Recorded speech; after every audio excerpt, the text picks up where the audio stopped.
Hi, and welcome to this concept searching demo on demand on compliance, building custom matching clues with rules.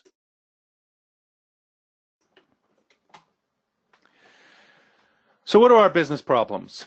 Basically, we want to be able to classify content, specifically in this case, compliance content, sensitive data. But we need to know how to get working rules. There are a number of out-of-the-box rules that come with the product, but how do we get those rules to work for us? Well, essentially, with conceptClassifier, we can customize or build our own rules. All of our rules are completely open, so you can see the logic. And any rule that you want to add is very easy to do. We use what we call clues over single rules. So instead of getting a very Boolean one-to-one match for rules that we have, say, if this matches, then you get that rule. We allow you to use clues, which is a sort of fuzzy matching. This allows you to have a much better control over the rules and ability to find those matches. There are many clue types, so you have matching options where you can go in and decide what kind of clues you want to make in order to get that fuzzy matching working. Finally, you want to know how you can ensure proper matches, and we have a process available in the product for testing and optimizing your matches and your clues. So let's have a look. I have a demo server here, and you can see I have my out-of-the-box PII section with different countries. I'm going to just add one in the USA because I want to not only modify these out-of-the-box rules, but I want to add one for my company. You could put this pretty much in any taxonomy you want, but I'm going to put it in the PII because my company's employee number, I'm considering that PII. I could put it at the top level for company terms, or I could put it in one of the countries. But let's make a top level term, and I'll show you how easy it is in conceptTaxonomyManager to add one. So I'll go company terms, and then I'll add, this is in the PII section. So I'm going to save that. So now I have a top level item for company terms, but I'm going to put a child term in there for company, let's say employee ID. Employee ID. There we go. We're going to match those employee IDs here.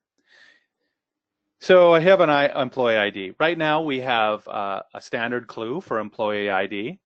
I can ask my system here, conceptClassifier, to make some suggestions to find out if there's anything that is relating. Maybe employee name is statistically relevant.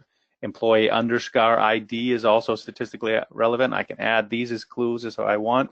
Look through here and find anything that might be relevant and quickly add those. Now it's determined these because these are statistically similar to this document or this term on the documents that I have employee ID. But I also want to maybe add a different rule. We have a number of different types of rules that we can add. So I can do a case sensitive rule for ID. Just ID might not be that common. So if I want to make a case sensitive so it only finds capitalized ID, I can add that. Or I can look for metadata that maybe this is in an employee file, that the path that was found is in HR or something like that.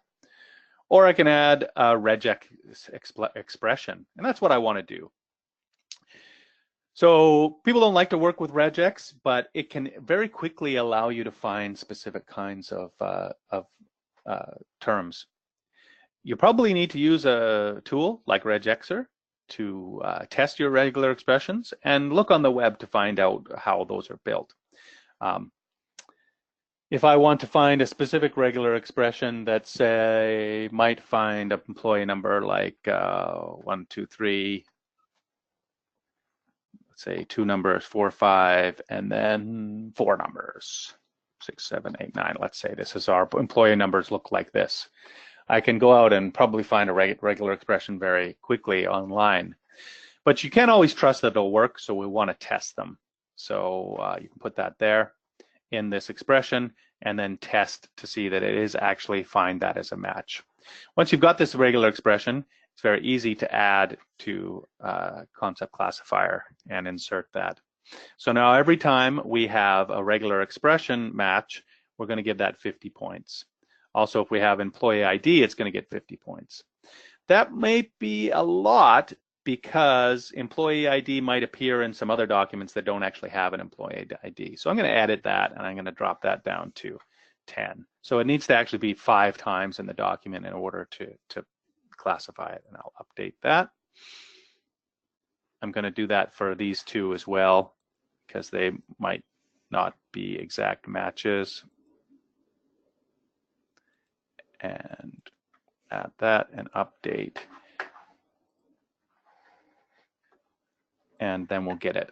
So now once I've done this, I want to go back and reclassify. You don't want to have to crawl all the content again because that can take some time, but you don't have to. All you have to do is go back to your source. You can actually dig into those sources and find the specific folder that you want, click on that one and just reclassify it.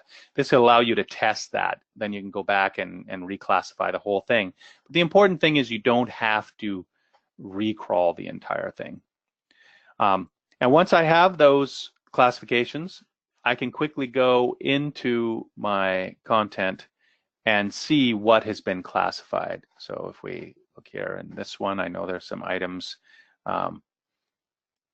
that have been classified. I can look in those by clicking Browse under that classification and find out exactly what has been classified in that section and then work with that and iterate that process.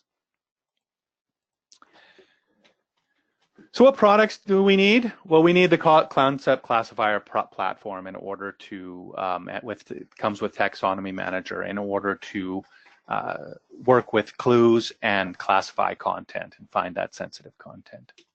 And what are our benefits? Well, we can easily and quickly generate clues, as I showed you, and then we can make custom rules based on these clues.